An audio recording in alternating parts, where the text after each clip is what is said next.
The subject of today's presentation, Joseph, Jacob's favorite son. The bulk of our story is resident in Genesis chapter 37. There are 36 verses in this passage, and I assure you that we'll be occupying and utilizing all of the verses in this chapter. One of the characters, among many, that are so interesting and capture our attention in the Old Testament is Joseph. There's so much we can learn from Joseph, and so much we will learn from Joseph. So if you turn with me to Genesis chapter 37, we begin this process of explanation and looking for similarities for today's subject. Joseph, Jacob's favorite son. And Jacob dwelt in the land wherein his father was a stranger, in the land of Canaan. Canaan was the son of Noah's son, Ham. The land of Canaan was so called before it was called the land of Israel. Jacob's name was changed from Jacob to Israel. Not because he thought it was a cute name, but God had so designated him. God said that your name shall no longer be Jacob, but Israel. And so, Jacob, Israel, was dwelling temporarily, it seems, in the land of Canaan. And it goes on to say in verse 2, these are the generations of Jacob. Joseph being 17, a teenager. Didn't someone up here say a while ago, I'm 17? So in putting this sermon together, I had in mind teenagers, which today's service represents. Teenagers coming to us and speaking and reading and singing and conveying to us the fact that there is a measure of understanding of the way of God. And this, no doubt, was passed on to Joseph. He had been taught by his parents. Now he was 17. He had been taught the way of God.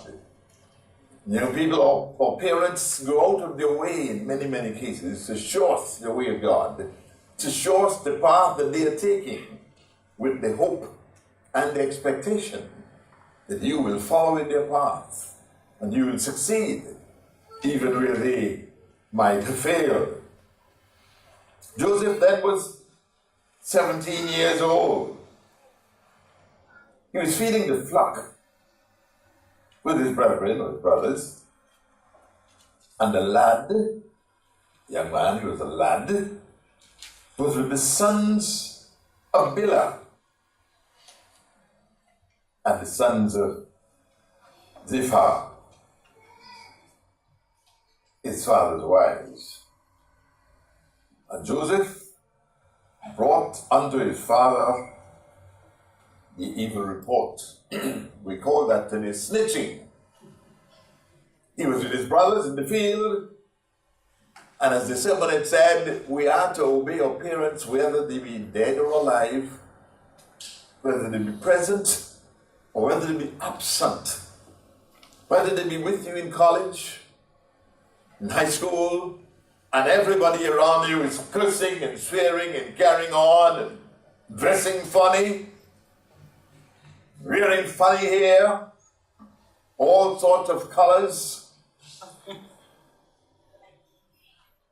we are supposed to follow and pursue with abandon what we were taught by our parents. I heard of the young man who, when he was a kid, he thought that his father was the brightest man in the world, a great mind.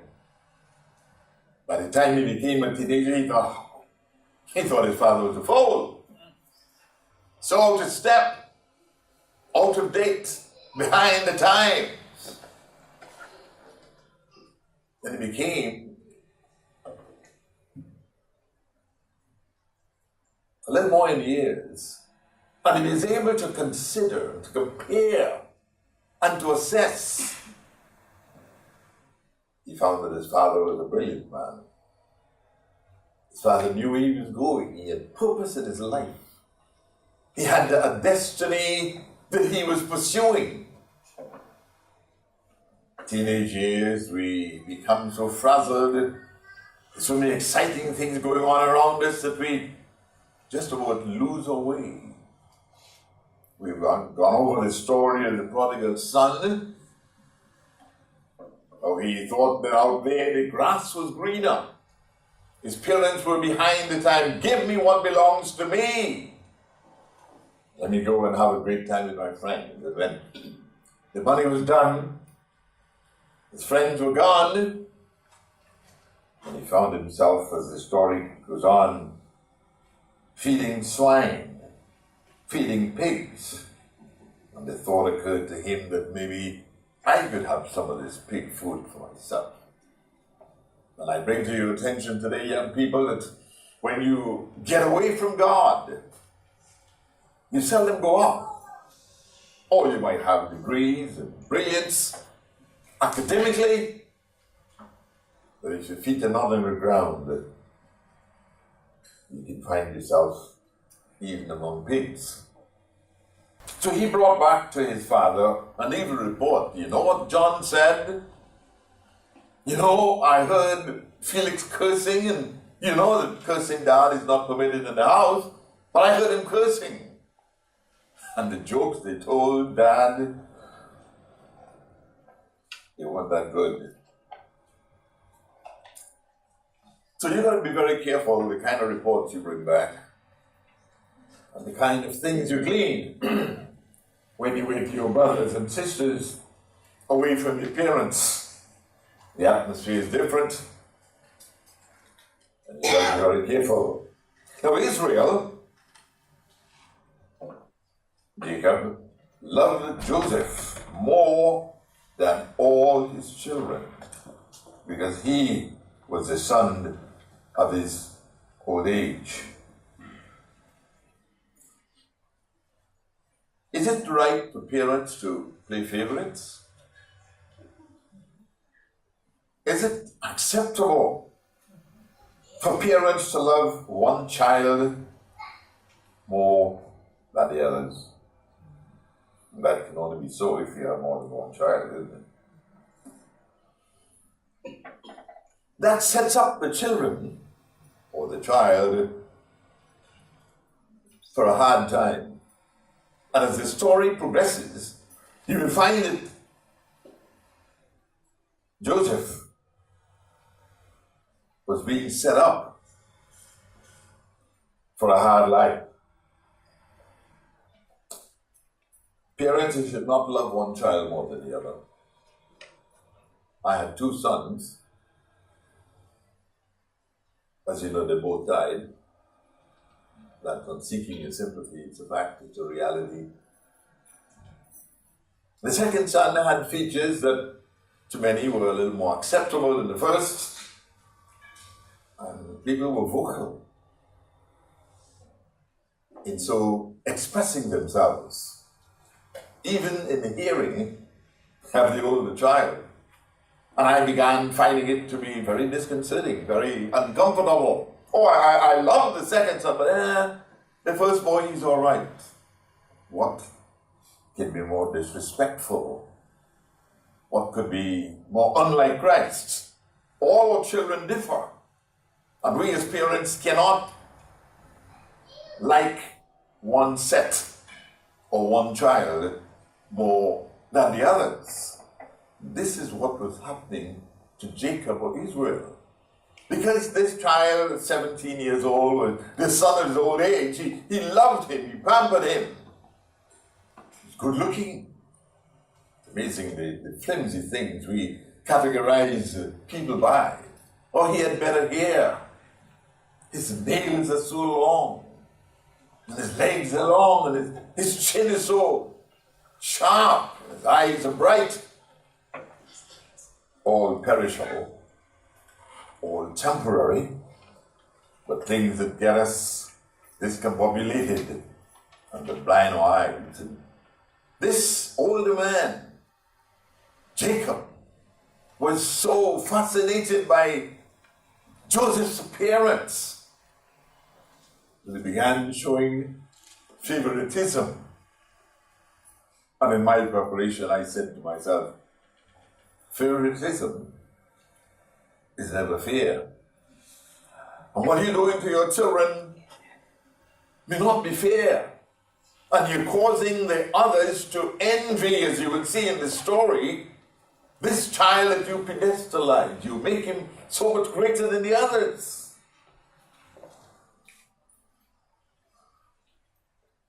And that sets up that child for hard times. And it so happened in the course of time that Joseph began having dreams. There was a time when God used dreams to convey his will, his intent, and his purpose. But God no longer uses dreams for that reason. And many people are still hung up. Well, I had a dream last night. I'm going to win $1 million. That was my dream. Not my expectation. But many people become so fascinated and so fixated on dreams that they look to dreams for their guidance and for their direction. God no longer uses dreams for that purpose.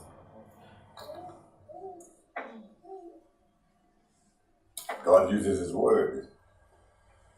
God uses His ministers. God uses His church as instrument of guidance. And to these we look, not to a fanciful dream or some idea. And so he had this dream after his father had made him, verse 3, a coat of many colors.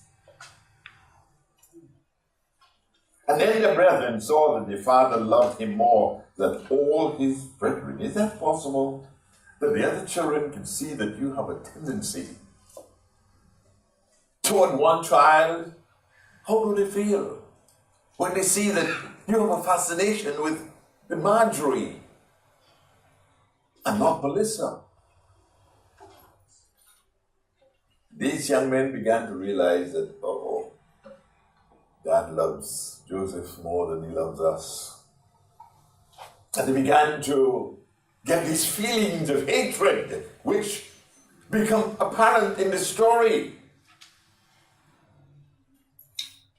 They hated him and could not speak peaceably or kindly to him. They started feeling,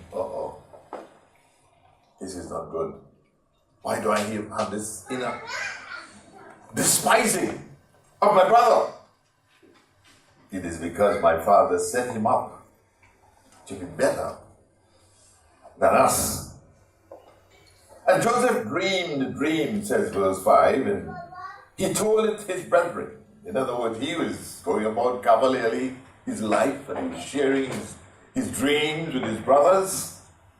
He told it to his brethren, and they hated him, yet the more. These fancy dreams, these ideas, this feeling of superiority. And they started hating him and despising him. Verse 6. And he said to them, "Hear, I pray you, this dream which I have dreamed. For behold, we were binding sheaves in the field, and lo, my sheaf arose and also stood upright. And behold, your sheaves stood round about, and made obeisance to my sheaf. What does the word obeisance mean? Sometimes, young people, we despise these big words. What's obeisance? Speak English. You need to be able to look up words. You're at the age now where you'll come in contact with new words. Don't forsake them. Try to find out what they mean, so you can incorporate them in your speech, thereby beautifying your own speech and your own language. I found when I was at an age where I started coming into new words, and I thought to incorporate them in my language and in my speech. My friend said, "Who are you playing? Who are you?" Don't be surprised if you find that kind of a despising and that kind of a ostentation. Oh, who are you? Who do you think you are? Should that despise you? Should that discourage you? It shouldn't. Because who knows what you're speaking will do for you. I think all young people today have a cell phone. How many young people in our congregation today have their own Bible? Can I see your hand? It's not raised high enough, I can see it. Thank you very kindly. Those of you who don't have your own Bible, I would download it right away. Make the Bible a part of your daily source of information. That old Bible, I know all the stories, and they've been hearing it since I was a kid. When I was about 16, I was going to a Sunday school in those days, and the Sunday school superintendent threw out a challenge to the congregation of young people, teenagers. And he said, beginning today, we are hoping that many of you would read through the entire Bible. And they had an end date in mind. And I heard that as a young boy. And from that day, I started reading the Bible from Genesis. Daily, I would stand and read that Bible, sometimes pour lighting. I would read and read and read because of the challenge. When I got done reading that Bible and I went back to the superintendent and said, "You remember you asked that we read the Bible through?" I was a young man, young fellow. Well, I read it, and I just got done reading it last Tuesday. They couldn't believe it. They had a Bible to be awarded to anyone who would read or would read upon that challenge, the entire Bible. And I had done it faithfully every day. And at a very young age in life, I had my own Bible. And I made that Bible a part of my life. And it has helped me. So young people, make the Bible a part of your life. Read it. There's a formula they have that if you read a chapter a day and 5 on Sundays, you can get through the entire Bible in a year's time. I challenge you. Take that challenge up and become familiar with the Word of God. And so he had this dream, and he told it to his brethren because he might have been aware that his parents liked him more, but he didn't think that it would have such an effect on his brothers. So he comes bubbling to them and said, "I had this dream, and my sheaf rose up and stood up, and your sheaf were bowing to mine." Let's continue the story. Verse 8. And his brethren said to him, "Shall you indeed reign over us? Shall you indeed have dominion over us?" And they hated him yet the more for his dreams and for his words. And he dreamed yet another dream and told it his brethren, and said, Behold, I've dreamed a dream more. And behold, the sun and the moon, the 11 stars made obeisance to me. 11 stars. You remember that Jacob had 12 children. And now Joseph is standing out. So there are 11 others. What does this dream mean? They became suspicious and condemnatory. What are you talking about? Verse 10. And he told his father and his brethren, and his father rebuked him. The same father that was showing favoritism now rebukes the son and said to him, What is this dream that thou hast dreamed? Shall I and your mother and your brethren indeed come to bow down ourselves to you, to the earth? I cannot get through this entire story today because the story of Joseph is so fascinating and so long and so meaningful. We're going to get to the end of this chapter nonetheless, 36 verses, and we'll begin to see Joseph at home. And then Joseph is taken away. We'll get to that. So his father had said to the brethren, to Joseph, What are you talking about? You mean your mother and I and your 11 other brothers are going to worship you and bow down to you? That was prophetic. For those of you who know the rest of the story. And his brethren envied, went to hatred to envy him. But his father observed the same. And his brethren went to feed their father's flock in Shechem. And Joseph, or Israel, said unto Joseph, Do not your brethren feed the flock in Shechem? Come, and I will send you unto them. And he said to him, Here, my dad, what shall I do for you? Verse 14. And he said to him, Go, I pray you, see whether it be well with your brethren, and well with the flocks, and bring me word again. So he sent him out of the vale of Hebron, and came to Shechem, where his brethren were supposed to be. And a certain man found him, and behold, he was wandering in the field, and the man asked him, saying, What are you doing? Whom do you seek? What are you looking for? And he, in youthful jubilation, said, I seek my brethren. Tell me, I pray you, where they feed their flocks. And the man said, They departed hence. For I heard them say, Let us go to Dothan.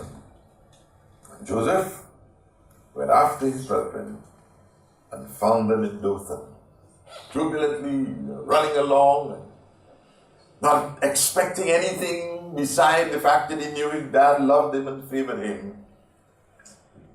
And he went to Dothan in search of his brethren. And when they saw him afar off, even before he came near unto them, they conspired. Brothers conspiring against a brother? Isn't it sad that even in church there are people who conspire one against the other? People who have the same objectivity, looking forward to the same kingdom, serving the same God. And you can become so carnally minded. You begin to conspire one against the other. Brethren, this does not please God. And they conspired against him to slay him. Brother's going to kill another brother? It's amazing the thoughts that can come into your head. Little did his father knew that he was the one who set this whole scene and this whole stage. So parents, be careful. what you're doing to your children, it can be catastrophic where we are.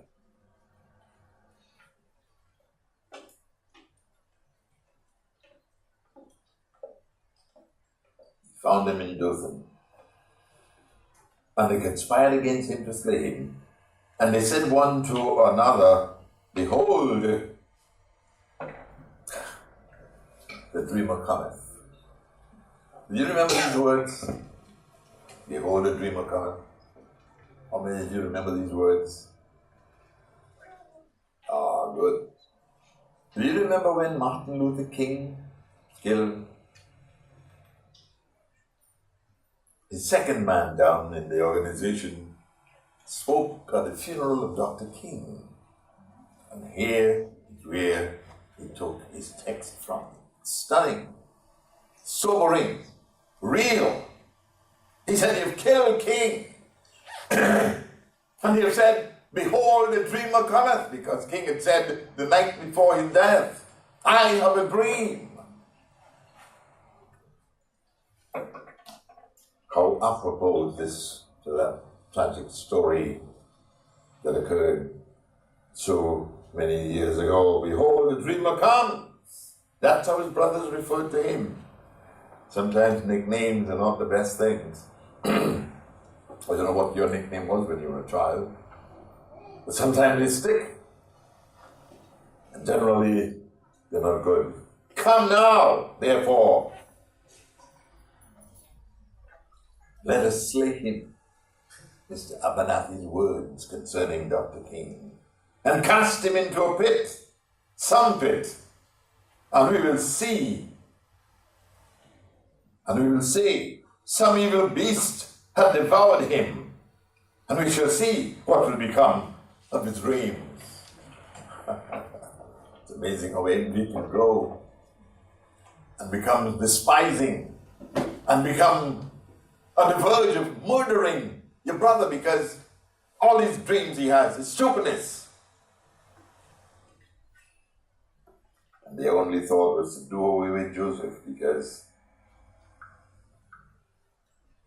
simple coat of many colors. But the father thought he was doing a good thing by singularizing this son of his and putting him on a pedestal because he was so cute. The first son of his loving wife, Rachel, for whom he had worked so expectantly, and then he was disappointed after 7 years. When he finally did get his loving wife, she was barren and couldn't bear. She came to him one day in anger and said, give me children or I die. I want to have children, husband of mine. He was so disappointed, he said, am I God? If God has not given you children, that's not up to me. Let's trust God. And then finally, she had the bouncing baby boy, and they called him Joseph.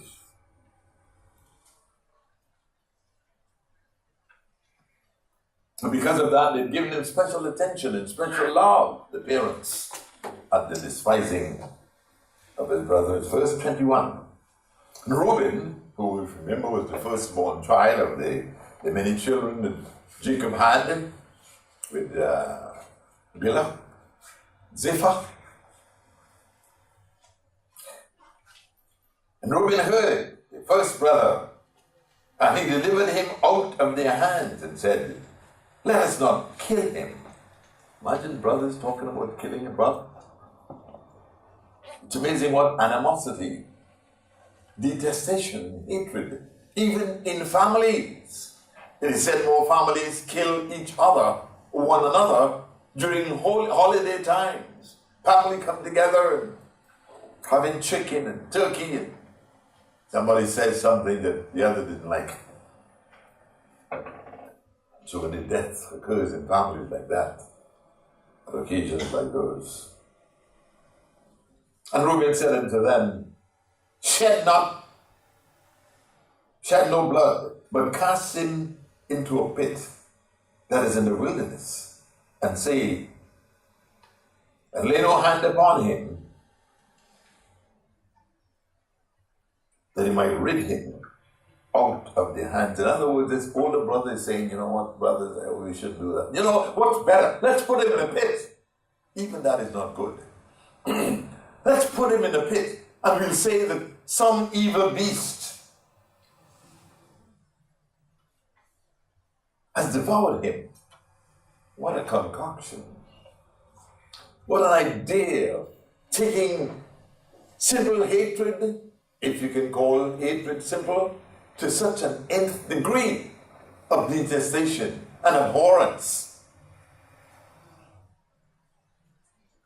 He did this to see if he can deliver his younger brother out of the hateful hands of his other brothers.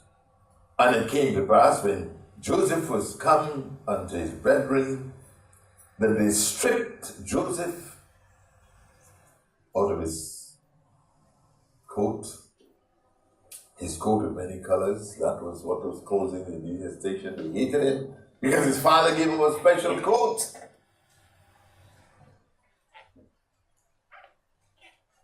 They stripped him naked. Even that is humiliating. But they were so hateful of this young man that they couldn't care less if it got to that.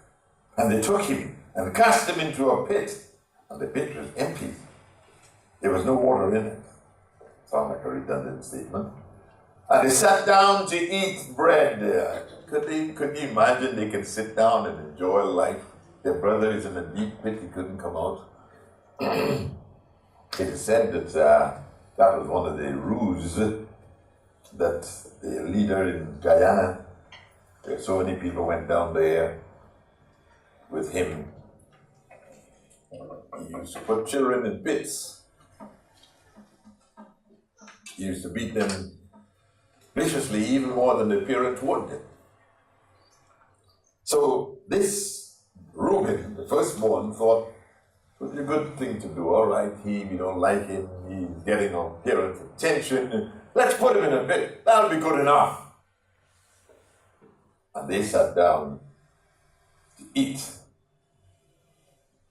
And lifted up their eyes, and behold, a company of Ishmaelites came from Gilead with their camels bearing spices and balm and myrrh, carrying it down to Egypt. So they thought, wait a minute, there's another thing we can do. Putting him in a pit, it's good. But wait a minute, there must be something else we can do. Verse 26, and Judah, do you know who Judah is? Judah is the father of the Jews. And Judah said to his brethren, what profit is it if we slay our brother and conceal his blood? Come, let us sell him to the Ishmaelites. Let not our hand be upon him, for he is our brother. Now you thought of that? And our flesh. And his brethren were content. That is a good answer. Instead of getting our hands sullied with his blood, let us sell him. Sell your brother? How many times have you sold your brother for recognition in the sight of somebody else? I'm going to tell about him. No good, brethren. There's a lot we can learn from this Joseph story.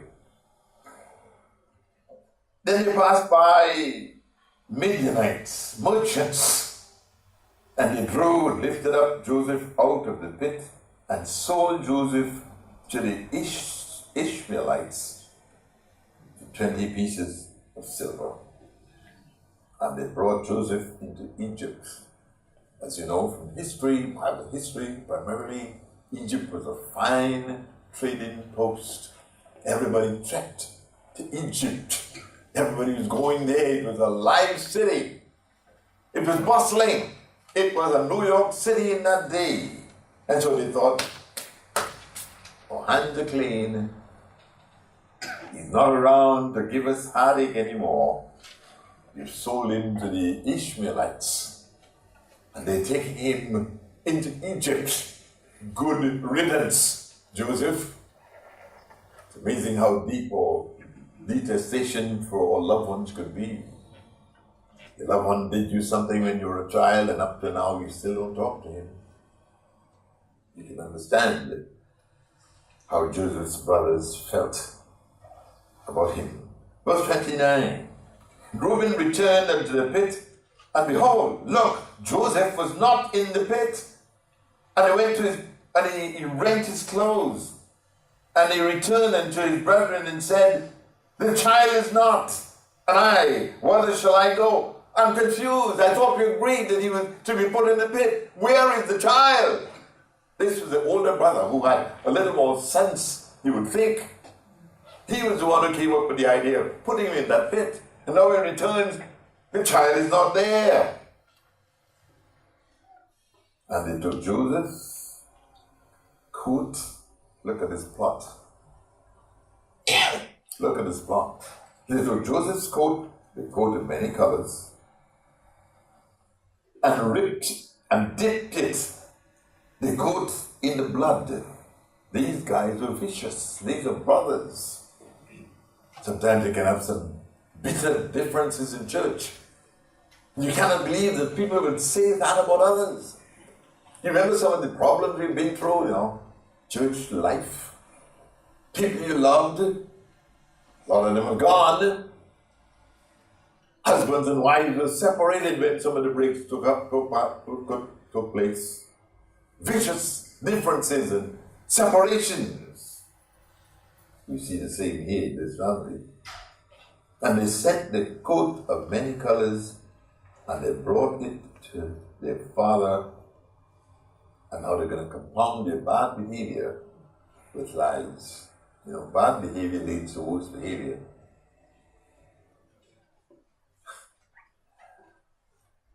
They brought it to his father. Here they lie. This we have found. Know now whether it be your sons, not their brother. They're separating themselves from him. See if this is his son's coat or not. And he knew it. And said, it is my son's coat. An evil beast has devoured him. Joseph is without doubt rent in pieces. Could you imagine children putting together such a story of heartache, heartbreak, and insensitivity? To bring that story to their father. Jacob, here is his favorite son. He started it all by having, among 12 sons, wanted the prize more than anything else. He started by being so singularizing. And Jacob rent his clothes and put sackcloth upon his loins and mourned for his son many days. He was traumatized with the inference, this subtle lied story that these boys had brought.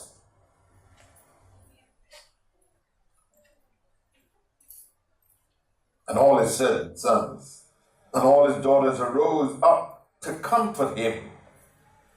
Imagine them putting their arms around their dad. Dad will cry. It's going to be all right. Talk about hypocrisy. Talk about underhandedness. These evils find themselves many times in the Church of God. And brethren, we've got to be very careful that we're not conveying an idea that's false. His sons and his daughters arose and comforted him. When I read that, I said, wait a minute. How many daughters did Jacob have? I know he had 12 sons who became the sons of the children of Israel. And he had Dinah, who was raped by a young man from a different country. That story is a tragic one in itself. They put their arms around him. Dad, it's going to be all right. You're going to see him again. Let's not perpetuate hypocrisy, brethren. Let us seek to be truthful at all times. Let us strive to be the children of God in deed and in truth. We read in the commandments that you ought not to take the name of the Lord your God in vain. And we feel, oh, that's being inordinate with speech. But have you thought of that being inordinate in your life? Are you being called Christian when in deed and in truth you're not reflecting that of what a Christian should be? Don't take God in vain, brethren. If you say you're a Christian, live the life of a Christian. If you said you're following God, think of Elijah at Mount Carmel. We've gone over that story 1,000 times. He said, if the Lord be God, follow him in deed and in truth. But if Baal, so when it spoke about Baal, if Baal, then follow him. How long hold you between two opinions? If the Lord be God, get off the fence and follow God in spirit and in truth.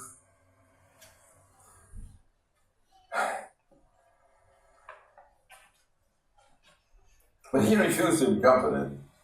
And he said, for I will go down into the grave unto my son mourning. Thus his father wept for him. He could not be comforted, could not be consoled. We went down to Jamaica to that funeral, and the sadness and the anguish were palpable. People in Jamaica and in wherever, they mourn the same way you mourn. There was sadness resident in that church building. As children wept for their mother. As the coffin was put in the hearse, she was touching it and crying. No, ma'am, no, no, no.